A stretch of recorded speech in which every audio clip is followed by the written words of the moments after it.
सवाल ये भी पूछा जा रहा है कि चाइना इतना बौखलाया क्यों है, गलवान के बाद तवांग क्यों?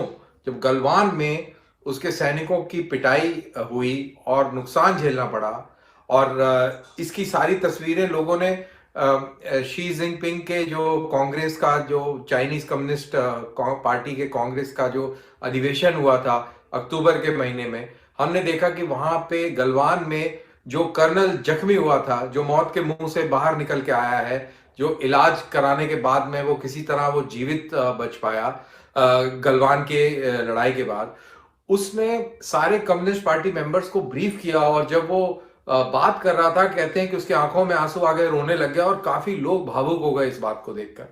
तो जब ऐसा तजुर्बा चीन के पास है, तो चीन ने तवांग में ये दोबारा रिपीट करने का प्रयास क्यों किया? और इसमें भी खबर ये आ रही है, जैसे हमारे यहाँ पर व्हाट्सएप है या ट्विटर है और जो सोशल मीडिया है, ऐसे ही चाइना का ट्विटर है वेबो, सोशल मीडिया प्लेटफॉर्म है वेबो, जिसके अंदर ये चीज निकल के आई है कि 2 चीनी सैनिकों ने अपनी जान दे दी है इस तवांग की पत्थरबाजी में।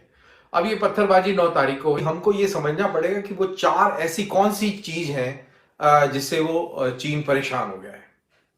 तो अपन सिर्फ खबरों पर जाएंगे, तो वो 4 कौन सी खबर है जिसकी वजह से वो परेशान है। तो सबसे पहली खबर जिसकी वजह से चीन पूरी तरह परेशान है, वो ये खबर है कि भारत ने हाल ही में ऐलान किया है कि 2000 करोड़ रुपए की लागत से वो एक मैकमोहन रोड बना रहा है। ये मैकमोहन रोड ट्राई जंक्शन, जो भूटान, इंडिया और चाइना का ट्राई जंक्शन है। आप नक्शा खोल के देखिए, जहां पर अरुणाचल का बॉर्डर यानी कि इंडिया का बॉर्डर, भूटान का बॉर्डर और चीन का बॉर्डर मिलता है, उसको ट्राई जंक्शन बोलते हैं, Bhutan India China tri junction. यहां से ये रोड शुरू होगा और लाइन ऑफ एक्चुअल कंट्रोल से चलता हुआ, और ये पूरी तरह ईस्ट में जाएगा। ईस्ट में कहां पहुंचेगा? ईस्ट वाला जो ट्राई जंक्शन है, यानी कि अरुणाचल का बॉर्डर, म्यांमार बर्मा का बॉर्डर और चीन का बॉर्डर जहां पर मिलते हैं, ये हो गया India Myanmar China tri junction. तो ये एक लंबा रोड होगा और इसको मैकमोहन हाईवे बोला जाएगा। उसका नाम ये काम भी चालू हो गया है, और ये एक स्ट्रेटेजिक इंपॉर्टेंस की रोड होगी।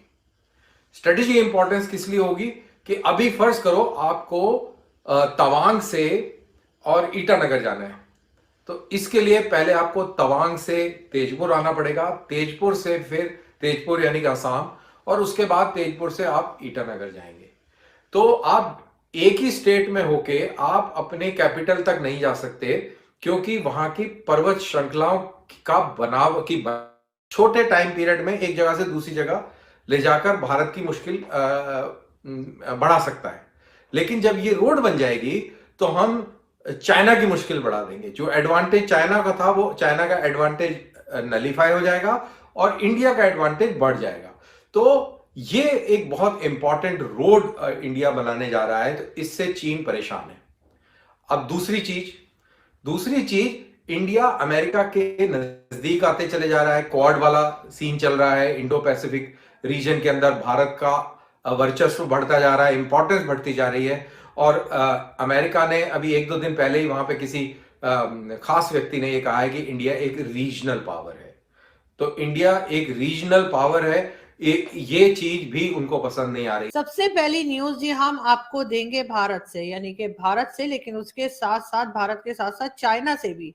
जी हाँ, भारत में एक जी कल आप लोगों को मालूम ही होगा कि एलएसी के ऊपर चाइनीज और इंडियन दोनों फोर्सेस में एक बार फिर झड़प हुई है, जिसमें चाइनीज जो है उनका तो खैर नुकसान हुआ ही है, लेकिन भारत की तरफ भी जो सोल्जर्स थे वो काफी इंजर्ड हुए हैं, और किसी को ज्यादा और किसी को कम चोट लगी है। साथ साथ पत्थरबाजी हुई है, और बहुत गलत है, इस तरह वैसे होना नहीं चाहिए। और साल खत्म हो रहा है और हमें यही ख्याल था कि शायद कुछ अमन रहेगा, कुछ सुकून रहेगा, लेकिन ऐसा हुआ नहीं। और कहा जा रहा है कि चाइना की तरफ से एलएसी के ऊपर जो है एक तरह का अटैक किया गया। उनका ख्याल था कि शायद इस वक्त इंडियन सोल्जर्स जो हैं वो कहीं बैठ के पकौड़े खा रहे हैं, या फिर वो वहां मौजूद ही नहीं है, लेकिन ऐसा हुआ नहीं।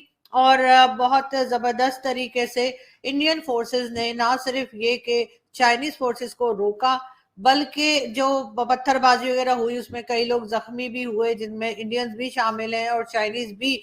और फिर चाइना को भगा दिया। कहा यही जा रहा है कि वो कोई हिस्सा था इंडिया का जिसपे वो कब्जा करने के लिए आ रहे थे, और उनका ख्याल था कि क्योंकि इस वक्त इंडियन सोल्जर्स मौजूद नहीं है और तो हम इसके ऊपर बड़ी आसानी से काबू पा लेंगे, लेकिन ऐसा हो नहीं सका। और चाइना के जो लोग थे, जो सोल्जर्स थे, उनको बहरहाल एक तरह से टफ टाइम दिया इंडियन फोर्सेस ने।